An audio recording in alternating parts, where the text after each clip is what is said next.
नमस्कार। आज मैं आप लोग को वर्ग 8 पाठ 17 खुशबू रचते हाथ जो लिखा हुआ है अरुण कमल जी के द्वारा, इसके प्रश्न उत्तर को मैं बताऊंगी। सबसे पहले हम लोग शब्दार्थ को देखते हैं। जख्म मतलब घाव, रात रानी मतलब एक तरह का सुगंधित फूल होता है। रात रानी जिसका डंठल जो है वो लाल होता है और चंपई होता है और उसका फूल जो होता है वो सफ़ेद होता है। मुल्क मतलब देश। मशहूर मतलब प्रसिद्ध। केवड़ा मतलब सुगंधित फूल। खस मतलब सुगंधित घास। चलिए अब हम लोग देखते हैं पाठ से। प्रश्न अभ्यास है। खुशबू रचने वाले हाथ कैसी परिस्थितियों में रह रहे हैं? तो खुशबू रचने वाले हाथ जो हैं वो अर्थात जो लघु उद्योग करते हैं वे प्रायः मैले कुचैले वस्त्र, गंदी गलियों, गंदी मोहल्लों में रह रहे हैं। ये लोग खुद विषम परिस्थितियों में रहकर संसार को खुशबू देते हैं। उसके बाद है दूसरा, खुशबू रचते हैं हाथ से क्या तात्पर्य है? खुशबू रचते हैं हाथ से तात्पर्य है कि जो लोग अपने हाथ से अगरबत्ती बनाकर संसार को खुशबू देते हैं। पाठ से आगे है। आपके विचार से इस कविता का मुख्य उद्देश्य क्या हो सकता है? तो हमारे विचार से इस कविता का मुख्य उद्देश्य लघु उद्योग से जुड़े लोगों के श्रम, सक्रियता और परिस्थितियों की जानकारी को देना है। जानकारी देना है कि दुनिया को भी पता चले कि जो इतने अच्छे अगरबत्ती बनाते हैं, लघु उद्योग जो करते हैं, पापड़ बनाते हैं, मोमबत्ती बनाते हैं, वो किस परिस्थितियों में रह रहे हैं। तो यही इस कविता का मुख्य उद्देश्य हो सकता है। अब है दूसरा जो है वो व्याख्या कीजिए। यही इस गली में बनती हैं मुल्क की मशहूर अगरबत्तियाँ। इन्हीं गंदे मोहल्लों के गंदे लोग बनाते हैं केवड़ा, गुलाब, खस और रात रानी अगरबत्तियाँ। यहाँ पे है अरुण कमल जी द्वारा रचित इस कविता में लघु उद्योग वाले मोहल्लों की विषम परिस्थितियों की जानकारी दी गई है। लघु उद्योग जिस गली या मोहल्ले में होता है वहाँ के आसपास का स्थान गंदगी, दुर्गंध से भरा होता है।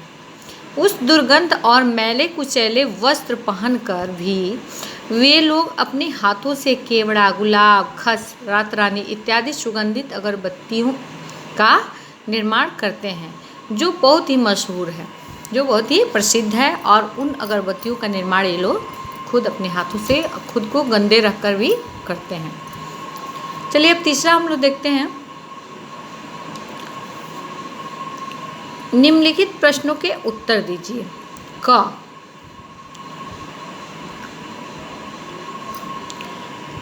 उभरी नसों वाले हाथ का क्या अर्थ है? उभरी नसों वाले हाथ का अर्थ बूढ़े लोगों के हाथ से है।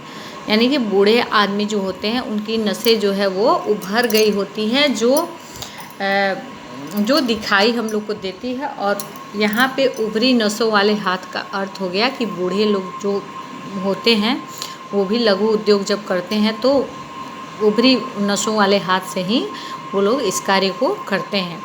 उनके पास और कोई चारा नहीं होता है इस कार्य के करने के सिवा। उसके बाद है पीपल के पत्ते से नए नए हाथ का क्या अर्थ है? पीपल के पत्ते से नए नए हाथ का अर्थ है छोटे छोटे बच्चों के कोमल हाथ। जब उनकी परिस्थितियाँ विषम हैं, उनके पास आय के स्रोत नहीं है, तो जो छोटे छोटे बच्चे होते हैं, नन्हे नन्हे से बच्चे होते हैं, वो भी क्या करते हैं कि उन लघु उद्योगों में अपना योगदान देते हैं। और उनके हाथ जो होते हैं काफ़ी छोटे छोटे पीपल के पत्ते जैसे भी कोमल होते हैं, फिर भी वे लोग मेहनत करते हैं, श्रम करते हैं।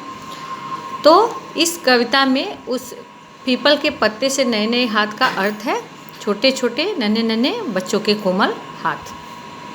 उसके बाद है कि अमीरी एवं गरीबी के खाई को कैसे पाटा जा सकता है? अब बताइए कि कैसे पाटा जा सकता है, तो अपना सुझाव दीजिए। अमीरी गरीबी के खाई को पाटने के लिए अमीर लोगों को गरीबों की मदद के लिए आगे आना होगा। सरकार को गरीबों को रोजगार देने से भी इस खाई को पाटा जा सकता है। और क्या किया जा सकता है?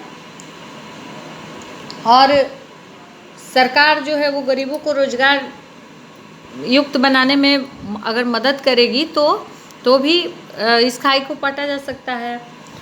जो अमीर लोग हैं और वो गरीबों की जो मदद अगर करते हैं तो उनकी उन्नति में ये भी सहायक बन सकते हैं। अमीर लोग जो हैं वो उनकी उन्नति में सहायक हो सकते हैं। उनसे मेहनत लेके उनको उचित मूल्य दे करके भी उनकी गरीबी को दूर किया जा सकता है। जितना वो लोग श्रम करते हैं उनकी गरिमा के लिए हम लोग अगर उचित मूल्य देते हैं, अमीर लोग उचित मूल्य देते हैं, तो उनकी गरीबी को भी दूर किया जा सकता है। तो ये था आप लोग का पाठ। इसके अगले वीडियो में अगले पाठ को बताऊंगी, आप लोग इसको पढ़ेंगे। और अगर कुछ समझ में नहीं आता है या अच्छा लगा हो तो हमें ज़रूर बताएं कमेंट बॉक्स में। धन्यवाद।